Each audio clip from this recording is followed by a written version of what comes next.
अस्सलामुअलैकुम स्टूडेंट्स, कैसे हैं आप सब। My name is Hammad Zafar and welcome to Science Matrix. तो आज का हमारा टॉपिक है 10th क्लास फिज़िक्स से और टॉपिक का नाम है थर्मल रेडिएशंस। जैसे कि प्रीवियस लेक्चर्स के अंदर हमने ये देखा कि हीट को ट्रांसफ़र करने के हमारे पास 3 मेथड है।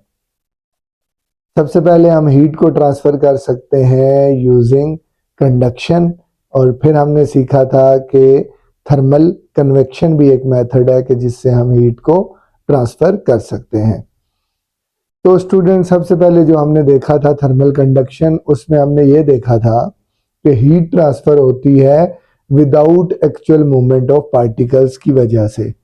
मतलब पार्टिकल्स वाइब्रेट करते हैं, वाइब्रेशन से वो अपनी एनर्जी को आगे ट्रांसफ़र करते हैं। फिर हमने देखा थर्मल कन्वेक्शन को। थर्मल कन्वेक्शन के अंदर क्या होता है कि हीट ट्रांसफर होती है by the actual movement of particles. मतलब जिस तरह पानी के अंदर हमने देखा था कि पार्टिकल्स को हम हीट करते थे, तो यहाँ से पार्टिकल्स हीट एनर्जी लेके उनकी काइनेटिक एनर्जी बढ़ जाती थी, वो ऊपर की तरफ मूव करते थे क्योंकि वो डेंसिटी लो हो जाती थी, और वो फिर ऊपर से ठंडे पार्टिकल्स नीचे की तरफ आते थे। इसमें एक्चुअल मूवमेंट ऑफ पार्टिकल्स हो रही है, और ये होता था फ्लूइड्स के अंदर, जैसे कि गैसेस और लिक्विड्स के अंदर।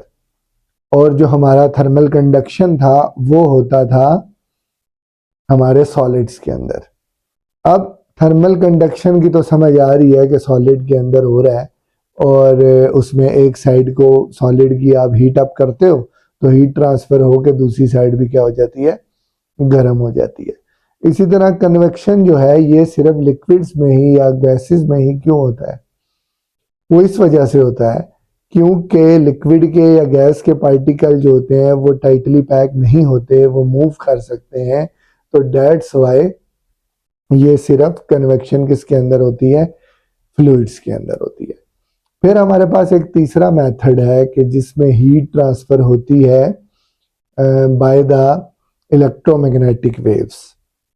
यानी थर्मल रेडिएशन एक ऐसा मेथड है हीट ट्रांसफर करने का कि जिसमें हीट ट्रांसफर होती है इलेक्ट्रोमैग्नेटिक वेव्स की फॉर्म में। तो सबसे पहले हमें यहाँ पे ये समझना होगा कि व्हाट इज थर्मल या व्हाट इज वेव। ठीक है, तो वेव हमारे पास स्टूडेंट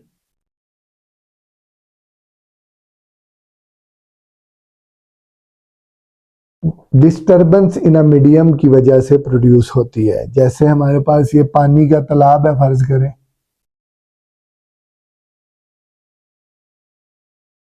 और आप एक पत्थर इसके अंदर फेंकते हैं यहाँ से। जब पत्थर इसके अंदर जाएगा तो इसके अंदर लहरें पैदा होना शुरू हो जाएंगी जिनको हम वेव्स कहते हैं। मेरी आवाज आप तक पहुंच रही है वेव्स की वजह से। जैसे साउंड एक वेव है, और अगर यहाँ पे एयर मौजूद ना हो तो मेरी आवाज आप तक नहीं पहुंचेगी। और वो क्यों नहीं पहुंचेगी, क्योंकि साउंड एक ऐसी वेव है कि जिसको मीडियम चाहिए होता है मूव करने के लिए। इसका मतलब वेव की 2 टाइप्स होंगी हमारे पास। एक वेव की टाइप है मैकेनिकल, और दूसरे नंबर पे आती है electromagnetic. Mechanical waves are those waves which require medium for propagation. जैसे वाटर वेव्स को प्रोड्यूस करने के लिए वाटर का होना जरूरी है, इसी तरह साउंड वेव्स को प्रोड्यूस करने के लिए साउंड का होना जरूरी है। तो ये हमारे पास होती हैं मैकेनिकल वेव्स। अब वेव की एक और टाइप है जिसका नाम है इलेक्ट्रोमैग्नेटिक वेव। अब इलेक्ट्रोमैग्नेटिक वेव एक ऐसी वेव है कि जिसको रिक्वायर्ड नहीं है मीडियम टू प्रोपगेट। अब सूरज के ऊपर हमारे क्या हो रहा है, सूरज हम तक हीट और लाइट एनर्जी पहुंचा रहा है। कैसे पहुंचा रहा है, इलेक्ट्रोमैग्नेटिक रेडिएशंस की या वेव्स की फॉर्म में। अब सूरज के ऊपर स्टूडेंट फ्यूजन रिएक्शंस हो रहे हैं। फ्यूजन रिएक्शन क्या होते हैं, सिंपली आप ये समझें कि एक न्यूक्लियर रिएक्शंस है जिसमें हाइड्रोजन हाइड्रोजन आपस में मिलती है और हीलियम में कन्वर्ट होती है। अब इसमें ना पार्टिकल्स एक्सेलरेट करते हैं, वाइब्रेट करते हैं। जब वो वाइब्रेट करते हैं तो उसके नतीजे में हमारे पास जो वेव्स प्रोड्यूस होती हैं उन्हें हम इलेक्ट्रोमैग्नेटिक वेव्स कहते हैं। अब कैसे प्रोड्यूस होती है ये, हमारे पास 9th क्लास में आपने पढ़ा होगा कि चार्जेस हैं, उनके गिर्द जो फील्ड होती है, जो एरिया होता है, उसे हम इलेक्ट्रिक फील्ड कहते हैं। मैग्नेट के गिर्द एरिया को जहां तक वो किसी और मैग्नेटिक मटेरियल को अपनी तरफ अट्रैक्ट या रिपेल कर सके उसे हम मैग्नेटिक फील्ड कहते हैं। अब एक रुका हुआ चार्ज है, उसकी सिर्फ इलेक्ट्रिक फील्ड होगी। चार्ज अगर मूव कर रहा है तो आपने देखा था कि एक वायर में से करंट गुजर रहा है तो उसके गिर्द मैग्नेटिक फील्ड होगी। इसका मतलब इलेक्ट्रिक फील्ड मैग्नेटिक फील्ड को प्रोड्यूस कर रही है और मैग्नेटिक फील्ड वापस से क्या बना सकती है, करंट बना सकती है। तो यहाँ पे भी यही हो रहा है, पार्टिकल्स एक्सेलरेट कर रहे हैं, उनके एक्सेलरेट करने से इलेक्ट्रोमैग्नेटिक यानी इलेक्ट्रिक फील्ड और मैग्नेटिक फील्ड के कॉम्बिनेशन से इलेक्ट्रोमैग्नेटिक वेव्स बनती हैं, जो कैसे होती हैं, जो 90 डिग्री होती हैं आपस में। ये इलेक्ट्रिक फील्ड है यूं करके और ये मैग्नेटिक फील्ड होगी, दोनों 90 डिग्री पे होती हैं और दोनों साथ जा रही होती हैं और इनके पास होती है एनर्जी और वो एनर्जी सन से लेकर अर्थ तक लेके आ रहे होते हैं।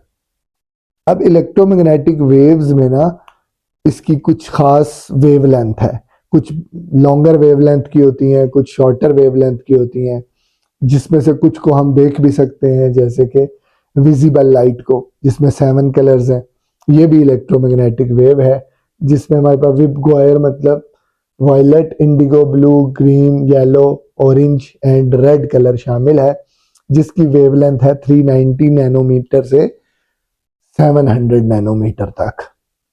इसका मतलब ये सिर्फ वो वेव की रेंज है इलेक्ट्रोमैग्नेटिक जिसको हम विजिबल लाइट कहते हैं। ठीक है जी। इसी तरह हमारे पास कुछ होती हैं अल्ट्रावायलेट रेज, ये भी इलेक्ट्रोमैग्नेटिक है। इसी तरह हमारे पास कोई माइक्रोवेव्स होती हैं, कुछ हमारे पास इंफ्रारेड होती हैं। तो these are all types of electromagnetic waves. तो सूरज से यहाँ तक जो लाइट आती है, मेनली जो हीट आती है वो होती है इंफ्रारेड रेडिएशंस की फॉर्म में। तो थर्मल रेडिएशन एक ऐसा प्रोसेस है, एक ऐसा हीट को ट्रांसफर करने का मेथड है कि जिसमें हीट ट्रांसफर होती है बाय इलेक्ट्रोमैग्नेटिक वेव्स। अच्छा, इसमें हमारे पास एक और पॉइंट है, वो है कि everybody whose temperature is above 0 kelvin, किसी भी बॉडी का टेम्परेचर अगर 0 केल्विन से ज्यादा है तो वो बॉडी स्टूडेंट्स अपने अंदर से रेडिएशंस को निकालेगी। किन रेडिएशंस को? थर्मल रेडिएशंस को निकालेगी। इसका मतलब मेरा टेम्परेचर कितना है? 37 डिग्री सेल्सियस, तो 0 केल्विन से तो ज्यादा है, मतलब -273.15 डिग्री सेल्सियस से तो ज्यादा है। इसका मतलब क्या मैं बी रेडिएशंस को इमिट कर रहा हूं? तो यस, आंसर क्या होगा? यस, मेरी बॉडी से भी क्या निकल रही है? रेडिएशंस निकल रही हैं। क्योंकि मेरा टेम्परेचर इतना ज्यादा नहीं है तो रेडिएशन भी इतनी ज्यादा नहीं निकल रही। वो हम कुछ फैक्टर्स को देखेंगे कि रेडिएशंस का निकलना किन चीजों पे डिपेंड करता है।